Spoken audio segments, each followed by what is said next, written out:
Welcome to Skyrim Bedtime Stories with me, KatieBee. What do you need, my thing?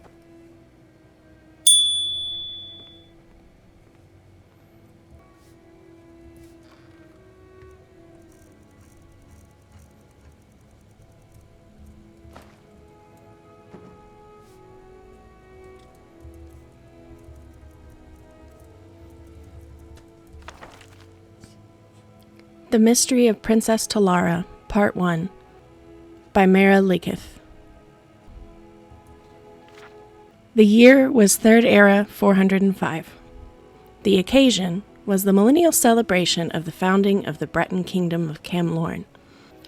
Every grand boulevard and narrow alley was strung with gold and purple banners, some plain, some marked with the heraldic symbols of the royal family or the various principalities and dukedoms, which were vassals of the king. Musicians played in the plazas, great and small, and on every street corner was a new, exotic entertainer. Redguard snake charmers, Khajiit acrobats, magicians of genuine power, and those whose flamboyant skill was equally impressive, if largely illusion. The sight that drew most of the male citizens of Camlorn was the March of Beauty. 1,000 comely young women, brightly and provocatively dressed, danced their way down the long, wide main street of the city, from the Temple of Sethiet to the royal palace. The menfolk jostled one another and craned their necks, picking their favorites. It was no secret that they were all prostitutes, and after the march and the flower festival that evening, they would be available for more intimate business.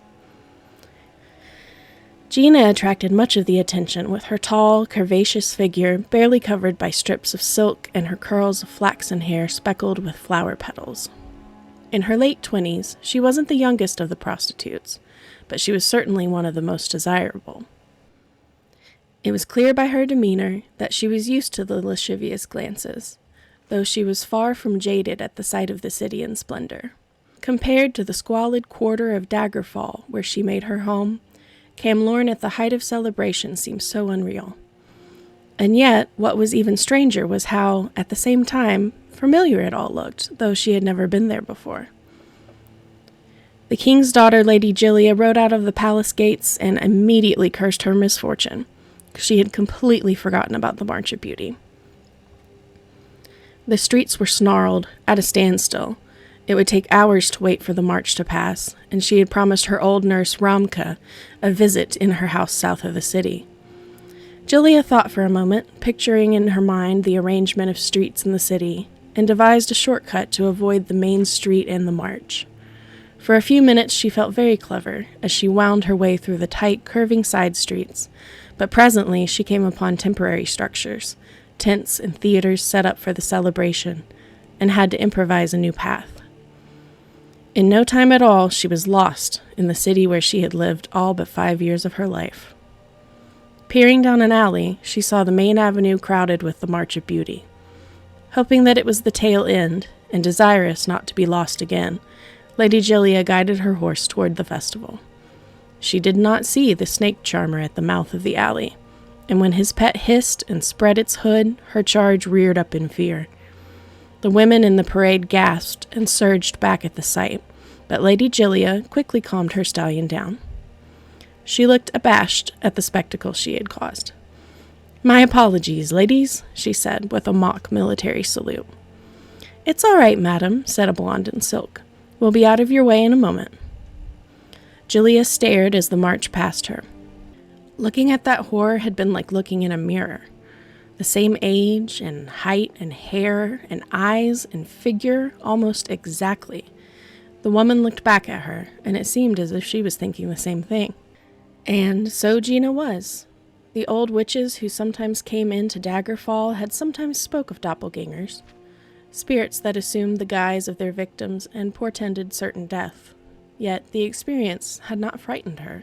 It seemed only one more strangely familiar aspect of the alien city. Before the march had danced its way into the palace gates, she had all but forgotten the encounter. The prostitutes crushed into the courtyard as the king himself came to the balcony to greet them. At his side was his chief bodyguard, a battle mage by the look of him. As for the king himself, he was a handsome man of middle age, rather unremarkable, but Gina was awed at the sight of him. A dream, perhaps. Yes, that was it. She could see him as if she had dreamt of him, high above her as he was now, bending down to kiss her. Not one of lust, as she had experienced before, but one of small fondness, a dutiful kiss.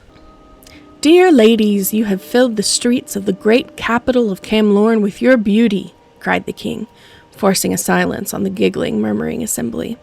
He smiled proudly. His eyes met Gina's, and he stopped, shaken. For an eternity, they stayed locked together before His Highness recovered and continued his speech. Afterwards, while the women were all en route back to their tents to change into their costumes for the evening, one of the older prostitutes approached Gina. "Did you see how the king looked at you? If you're smart, you'll be the new royal mistress before this celebration ends." "I've seen looks of hunger before, and that wasn't one of them," laughed Gina. "I'd wager he thought I was someone else, like that lady who tried to run us over with her horse. She's probably his kin, and he thought she had dressed up like a courtesan and joined the March of Beauty. Can you imagine the scandal?" When they arrived at the tents, they were greeted by a stocky, well-dressed young man with a bald pate and a commanding presence of authority. He introduced himself as Lord Strail, ambassador to the Emperor himself, and was their chief patron. It was Strail who had hired them, on the Emperor's behalf, as a gift to the king and the kingdom of Camlorn. "The March of Beauty is but a precursor to the flower festival tonight," he said. Unlike the king, he did not have to yell to be heard. His voice was loud and precise in its natural modulations. "I expect each of you to perform well and justify the significant expense I've suffered bringing you all the way up here. Now hurry, you must be dressed and in position on Cavalsteer Rock before the sun goes down." The ambassador needn't have worried. The women were all professionals, experts at getting dressed and undressed with none of the time-consuming measures less promiscuous females required. His manservant, Norbuth, offered his assistance, but found he had little to do. Their costumes were simplicity itself. Soft, narrow sheets with a hole for their heads. Not even a belt was required, so the gowns were open at the sides, exposing the frame of their skin. So it was long before the sun had set that the prostitutes turned dancers were at Cavalsteer Rock. It was a great, wide promontory facing the sea, and for the occasion of the Festival of Flowers, a large circle of unlit torches and covered baskets had been arranged. As early as they were, a crowd of spectators had already arrived. The women gathered in the center of the circle and waited until it was time. Gina watched the crowd as it grew, and was not surprised when she saw the lady from the march approaching, hand in hand with a very old, very short, white-haired woman. The old woman was distracted, pointing out islands in the sea. The blonde lady seemed nervous, unsure of what to say. Gina was used to dealing with uneasy clients, and spoke first. "Good to see you again, madam. I am Gina, of Daggerfall." "I'm glad you bear me no ill will because of the horse, the lady laughed, somewhat relieved. "I am Lady Gilia Rays, daughter of the king." "I always thought that daughters of kings were called princess," smiled Gina. "In Camlorn, only when they are heirs to the throne. I have a younger brother from my father's new wife whom he favors," Gilia replied. She felt her head swim. It was madness, talking to a common prostitute, speaking of family politics so intimately. "Relative to that subject, I must ask you something very peculiar. Have you ever heard of the Princess Talara?" Gina thought for a moment. "The name sounds somewhat familiar. Why would I have?" "I don't know. It was a name I just thought you might recognize," sighed Lady Gilia. "Have you been to Camlorn before?" "If I did, it was when I was very young," said Gina, and suddenly she felt it was her turn to be trusting. Something about the Lady Gilia's friendly and forthcoming manner touched her. "To be honest, I don't remember anything at all of my childhood before I was 9 or 10. Perhaps I was here with my parents, whoever they were, when I was a little girl. I tell you, I think perhaps I was. I don't recall ever being here before, but everything I've seen, the city, you, the king himself, all seem like I've been here before, long ago." Lady Julia gasped and took a step back. She gripped the old woman, who had been looking out to sea, murmuring, by the hand. The elderly creature looked to Julia, surprised, and then turned to Gina. Her ancient, half-blind eyes sparkled with recognition, and she made a sound like a grunt of surprise.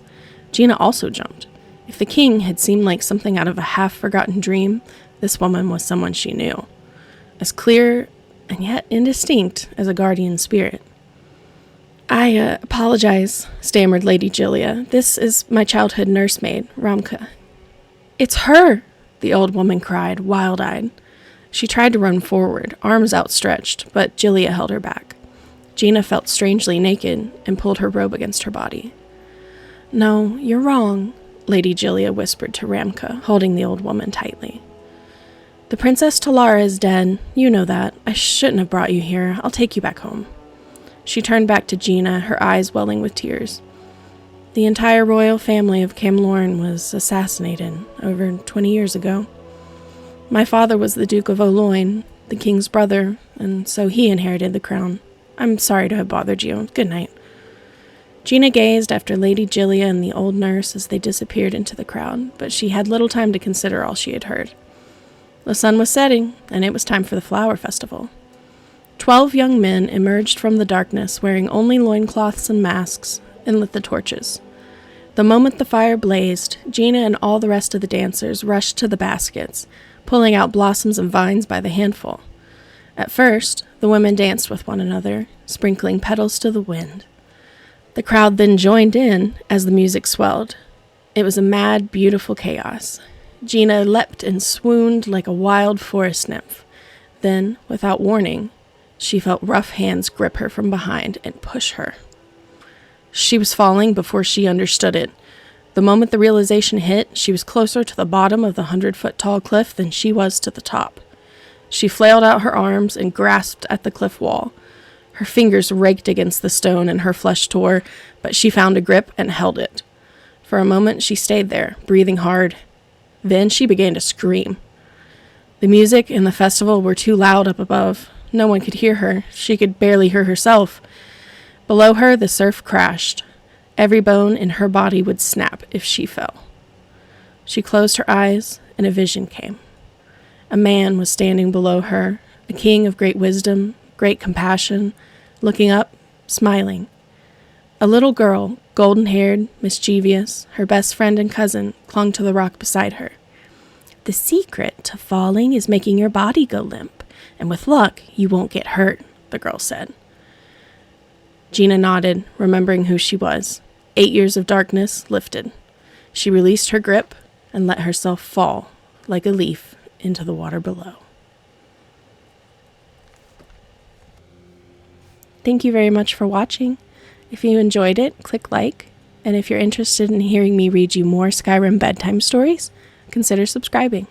Thanks.